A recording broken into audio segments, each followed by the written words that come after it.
Welcome to Garden Delights. I'm Susan Howington, Family Consumer Science Agent with the Henry County Cooperative Extension, partnership with the University of Georgia.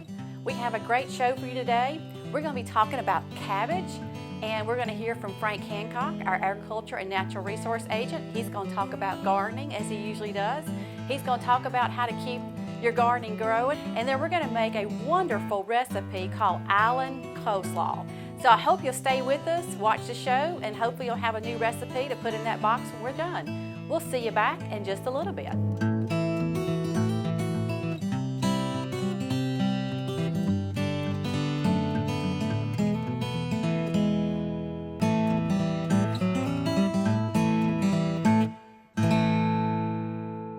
Welcome back to Garden Delights.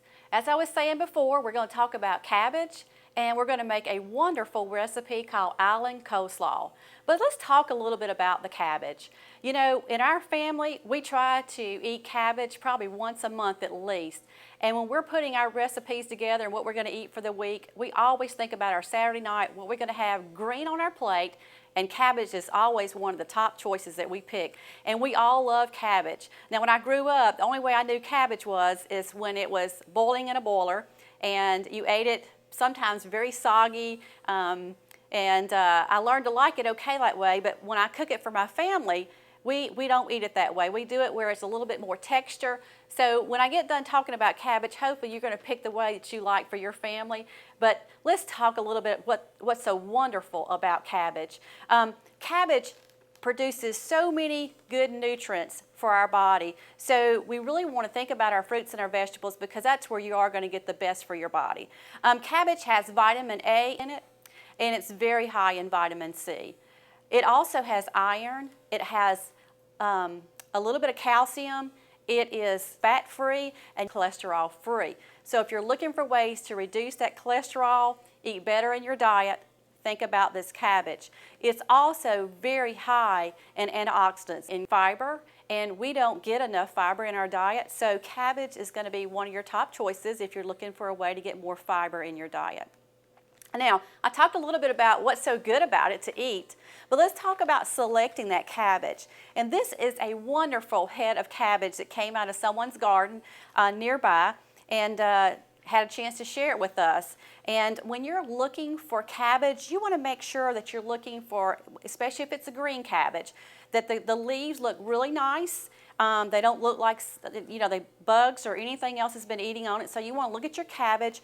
You also want to make sure the leaves look really good and firm. And then when you pick that cabbage up, it wants to feel heavy to you. So that's you selecting it. So when you're selecting it out of your garden, you pretty much know what you're looking for out of your garden. But when you're selecting at the grocery store, look for the leaves, look for no pest on it, and then make sure it's heavy when you pick it up as far as the leaves go. Now, cabbage can store in your refrigerator for about 7 days. So that makes it really good because if you're not decided what you want to do with it, you can keep this cabbage in your refrigerator for about 7 days. Now, once you cut this cabbage, when the air hits it, once you cut it, it's going to start turning a little bit of brown or black on the leaves. And so you don't want to cut it until you know what you want to use it for. And once you cut it, it's going to average stay in your refrigerator for about 2 days. So definitely don't cut it until you know what you want to do with it.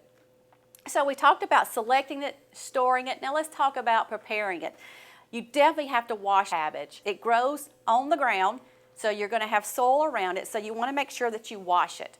So that means when I am going to prepare this cabbage, I want to make sure that I am going to cut it, wash it, the leaves, make sure I don't see any dirt or anything else on it before I feed it to my family. And in cabbage, in the base of that cabbage, it also has a big core that you have to get out because it's very tough. So you want to make sure you cut that out once you're preparing your cabbage with your recipe. And then cabbage can freeze. You can freeze it, but it's a big but. This doesn't freeze very well. I'm going to tell you how to freeze it, but it really doesn't freeze very well. So if you're into wanting to freeze it, I am going to tell you how to do it. You have to wash it, like I said, to get it ready. And then you cut it in however you want to cut it, as far as in wedges or big pieces. And you're going to water blanch it for about 1.5 minutes. So once you've water blanched it for 1.5 minutes, you've got to cool this cabbage off to where it stops the cooking method. So you want to stop it as quick as you can. So you might want to submerge it in ice cold water, and that's going to stop the cooking method. Then you want to drain it because it's going to be waterlogged. And so you want to get all the water off as much as possible. Then you can put it in your containers, and your cabbage will store in your freezer. Now, when you take it out, it's going to be very limp. It's not going to have that crisp firm like when you do it for coleslaw, or if you stir fry it and have that crisp to it when you're eating it. So it's going to be limp. It's going to have a little bit of waterlog. So you want to think about more like your soups, your casseroles, things like that to put this cabbage in once you freeze it. So hopefully from this you've learned a little bit more about cabbage, what it's so good for you, how to store it, how to freeze it, how to keep it in that refrigerator up that 7 days and decide what you're going to do in those 7 days. So when we come back, I'm going to make that island coleslaw, and hopefully it's going to be a recipe that you'll want to keep for a long time. We'll see you back in just a little bit.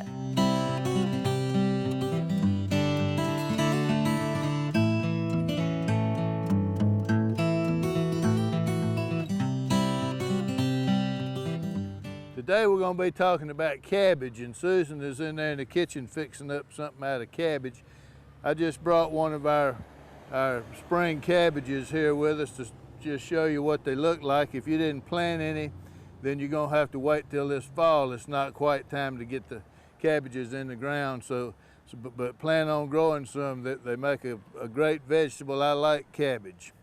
So today is cabbage, but what I want to talk to you about for a little while is I want to talk to you about organic gardening. I get a lot of calls from folks that want to know how to control the weeds and the insects in their garden without using any harsh chemicals and that sort of thing. So organic gardening is a good thing, but if you want to do organic gardening, you're going to have to change your lifestyle just a little bit, because you're going to have to spend more time in the garden. You're going to have to recognize what some of these harmful insects are, the timing of them. A lot of the organic controls you have depend a lot on the timing of the application and that sort of thing. First of all, to grow an organic garden, you've got to work on developing your soil. You've got to have healthy soil. You have got to get some organic matter worked into your soil. You got to have good tilth. We've talked about this in some of the other programs, but healthy soil will grow healthy plants, and healthy plants will shed off a lot of insect problems and that sort of thing. The next thing you're going to have to do is select some plants that will grow with the insect pressure that you have. Some plants are so susceptible to insect damage that you just need to skip over them and find another variety that's not quite so susceptible, so that you do have a means of controlling them. You're going to have to become knowledgeable about how many plants you can plant per square foot in your garden. The thicker you plant them, the more weed control you'll have. They will shade out the weeds if they're planted the right thickness. Planted too thick, you won't develop a crop. Planted the right thickness, you'll help control weeds. You're going to have to work with cover crops. You're going to have to use cover crops. You're going to have to use mulches. Some of the crops that you can plant, like hairy vetch and sorghum, you can actually roll those plants down and use them as a weed barrier and plant your plants right in the midst of them. You can roll down some hairy vetch and leave it on top of the ground and go right and set your tomato plants right in it. It will help control the weeds and take care of that. As far as insects are concerned, you got to get a little bit knowledgeable about insects. You've got to become a bug thumping, egg mashing kind of person. So when you walk through your garden and you see some eggs that have been laid on there by a squash bug, you're just going to mash them and get them off. Same thing with a vine borer. You just wipe those eggs off of the stem when you see them. So therefore, more time's going to be spent in the garden. You're going to have to identify your beneficial insects. You're going to have to be careful when you use controls not to kill any honeybees, because you need all the pollinators you can get. What we've got here today is we're standing in a pollinator garden that's been put in to attract pollinators and beneficial insects. The patch that you see behind me right here came from Johnny Seed. It's Johnny Seed's beneficial insect mix for the Southeast. There are also other companies that make different mixes that you can put in that are designed to grow flowers and things alongside your vegetable garden that will help control the insects in the garden. Some of them are attractant plants that will attract the insects to these plants rather than being attracted to your garden. So those are all tools that you have to use. Now, when you get in a situation where you need to use some control, I want to talk about 2 or 3 different control methods that you have. There's a whole lot of them, but we don't have time to talk about all of them in great detail. But let's just talk about some of the more common ones. I'm going to walk right here to my box, and we'll bring it back over here. Pyganic. This is a pyrethrin. Pyrethrins are the extract from a chrysanthemum daisy, so it's an all-natural product. The compounds in it, the pyrethrins in that chrysanthemum will knock down insects, and they knock them down really fast. They work on their nervous system. It is a short-acting product, so you can go through and knock down the insects, but it's only going to be there for a couple hours. So you want to do it late in the evening. It also will knock down honeybees, so you don't want to do it in the day when the bees are working on the flowers.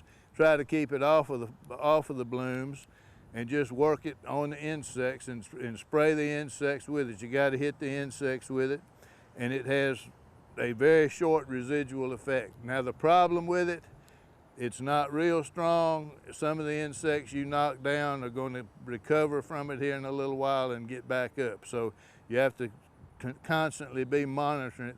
But this is probably one of the most commonly used products in the garden, pyrethrin. Insecticidal soap. Insecticidal soaps are made to control insects. These are not dishwashing detergents. Dishwashing detergents have things in them to make your dishes squeaky clean, and you don't want your plant to be squeaky clean after you spray it with this. This has got to be sprayed on the insect. So if you're working on white flies and things that are underneath the leaf, you're going to have to spray underneath the leaf or it's not going to bother them. It has practically no residual effect. So you get it on the insect, it kills the insect, and the next insect comes along, it doesn't bother them. It dries on the leaves. The disadvantage to this is there are some plants that are sensitive to this, and they have a reaction of wilting leaves or leaf margins, so you need to study the label, see what it's good for, what it's not good for, and then you also can do a little test sample about 24 hours before you get ready to use it on whatever plant you're going to use it on, and make sure you don't have a reaction to it. But this is a good product that is very useful in controlling white flies and aphids and those kind of things. So another thing in your arsenal.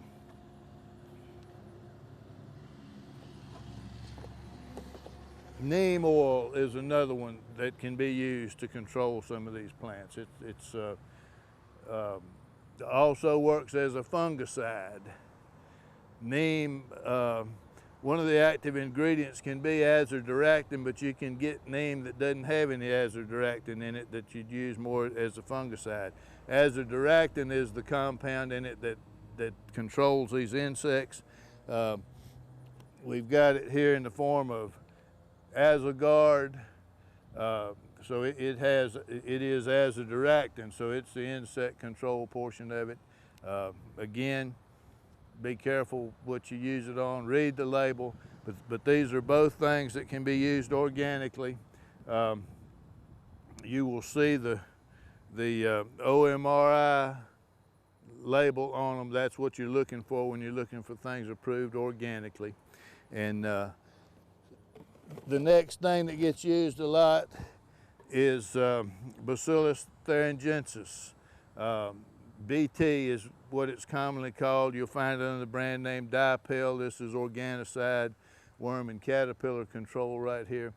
So BT is a bacteria infection that kills soft-bodied insects. So this is going to take care of your caterpillars and those kind of leaf-eating things that you get on your plant. It comes as a powder. In this case, it comes as a liquid. It can be mixed. This is a concentrate. So it can be mixed with water and used as a spray. Some people will take this and inject it in the stems of their squash so that they can try to control the squash vine borers with it. Some people will inject it into the ear of corn to control the corn earworms, those kind of things to try to help control. So this is an organic compound. It's got the OMRI label on it right here, so it can be used in that regard. We talked about the seeds. This is that pack of Johnny's beneficial insect attractant mix. That's what's growing behind me here. So a lot of it hadn't bloomed yet, but these are things that you can get that people have already studied what insects they attract, and they've put the package together for you. Something that showed up in my mailbox. I had never seen one of these before, but maybe I can get it out of here. This is a seed bomb. Seed bombs have been around for a long time, but this company, Grenade is the name of it, so they're calling this a little seed grenade or seed bomb. This particular one has got white yarrow, black-eyed Susan, and forget-me-nots, and it's being sold as their pollinator variety. So these come, the company that does these actually puts them in gumball machines. So you can come put your money in the gumball machine and get you a seed bomb. And so these can be planted. You don't have to do any digging or cultivating or anything. You just throw them out where you want them. You know, if you got a next door neighbor and you don't like the way he's keeping up his lawn, you can launch a few of them over in his yard. He won't know where they came from, and just grow some flowers. Vacant lots, a lot of people use them on vacant lots, and you don't have to ask permission, you just go throw them over the fence. And the ideal way to do it is to just get out your slingshot. And you just take this thing, put it in your slingshot, and you walk up to the fence where you want to put this thing out, and you just launch it and walk away, go home. So that's another method of getting some beneficial flowers growing around the garden that may be a little bit more fun than some of the others. And that's about all we're going to talk about today. Some of the things you can do organically to control the insects and to help try to control the weeds in your garden. But like I said when we started, if you want to be organic, you're going to have to spend a few more hours in the garden looking at what's growing out there and what's good and what's bad, and thump those bad bugs off. Okay, now we're going to go inside and see Susan, and we're going to see what she's got fixed up out of our cabbage.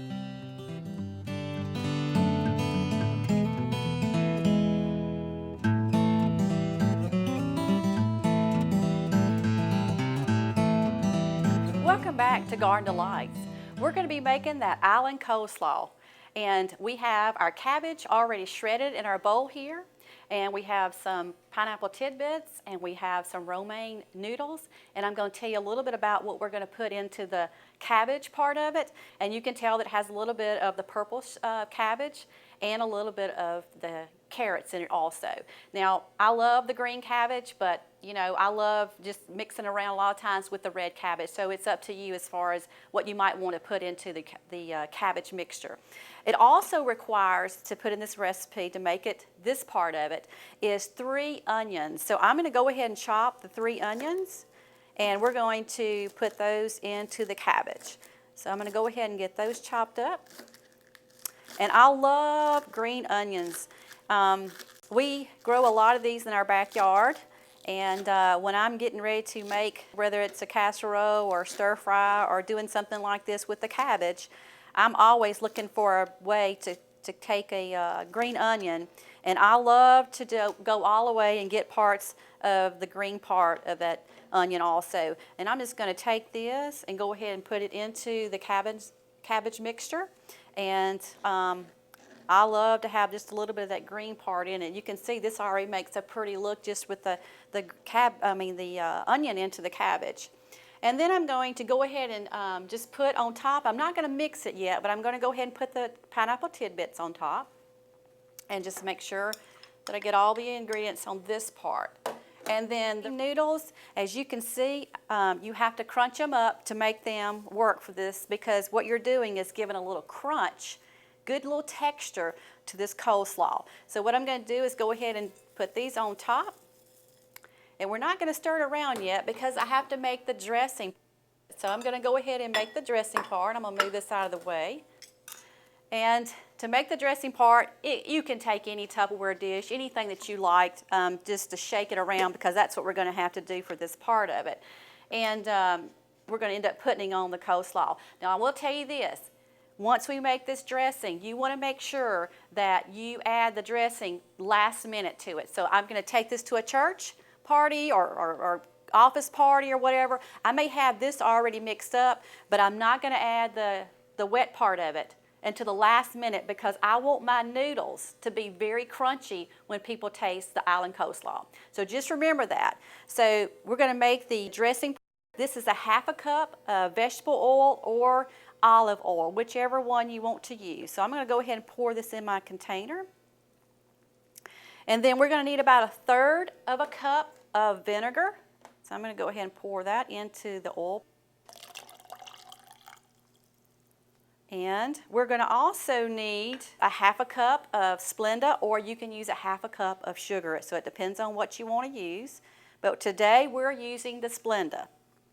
And then on the noodles, I do want to tell you this. I'm using the Oriental flavor ones, and that's very important because the Oriental packet that comes with those noodles is what we want to use to make it have that wonderful taste it's going to have with it. So what I'm going to do now is open that little packet and go ahead and put that in there.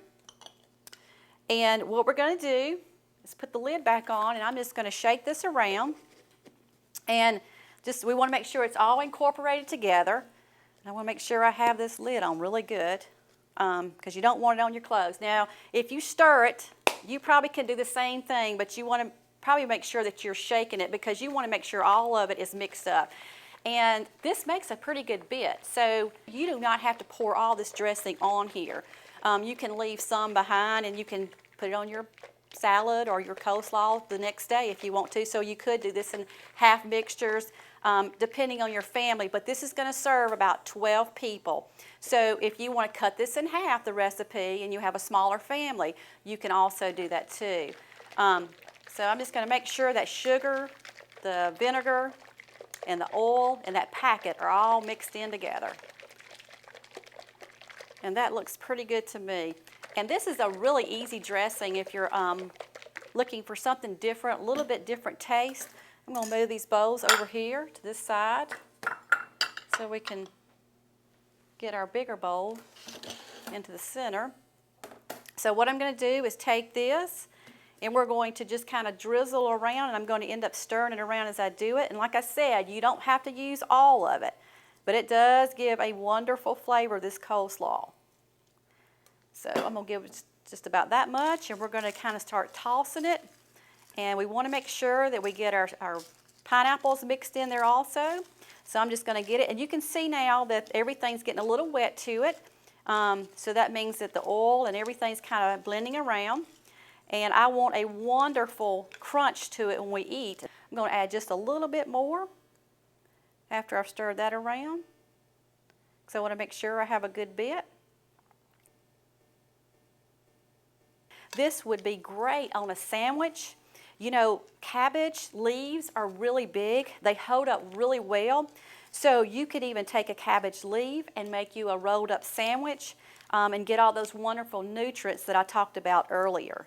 So just think about that when you're putting your menu together. Think about putting that coleslaw and think about what you can do with that coleslaw to make it even better. So even on a hamburger, and one of my favorite things is eating coleslaw even on barbecue. So, you know, there's so many ways that you could take this and eat it and enjoy it. So this is pretty much finished. You can see a little bit about the pineapple in it. You can see a little bit of the noodles in it. And it's going to be really tasty. And so you just want to make sure that you're putting this oil and vinegar in the packet on at the last minute, because you want to make sure those noodles are crunchy, because that's what you're trying to get, that texture from that.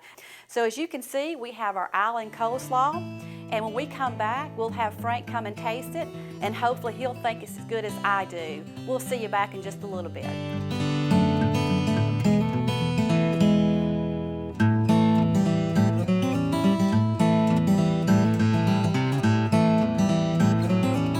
We have Frank with us, and we're going to try the island coleslaw. So Frank, I've put together some great coleslaw, and I want you to be one of the ones that's going to taste it and tell me what you think about it. All right, my favorite part of the show. It's going to be hopefully a little bit of twist, something different, and hopefully you're going to like it. And, Well, let's see. see what you think. I'll get a little bit myself. So what do you think? That's good. Is it good? It's got a little crunch to it. It is. You know, I was a little concerned when I came in because there's no barbecue and no chicken. But this is good enough by itself. It doesn't have to be a side dish. Well, and that's a good point, because this could be like a whole salad where you could just eat this and not worry about anything else to go with it. You're getting a little bit of green. You're also getting a little bit of fruit. So got a little crunch to it. It's still the #1 ingredient in the slaw dog. You got it. You got it. So let's try it. That's pretty good, Frank. That is good. I can taste that pineapple. That's probably the best coleslaw that I've had. Well, I'm glad you like it. There's no barbecue and no chicken wings. Well, next time we'll have some barbecue or chicken. Of course, for you. coleslaw, you know, slaw or cabbage in itself is, it's going to be time to plant some in the next month or so for the fall crop. It really is, and that's a good point. So be thinking about that when you're trying to put that garden together. Think about putting some cabbage in that garden. Go to the website and check out this wonderful island coleslaw recipe.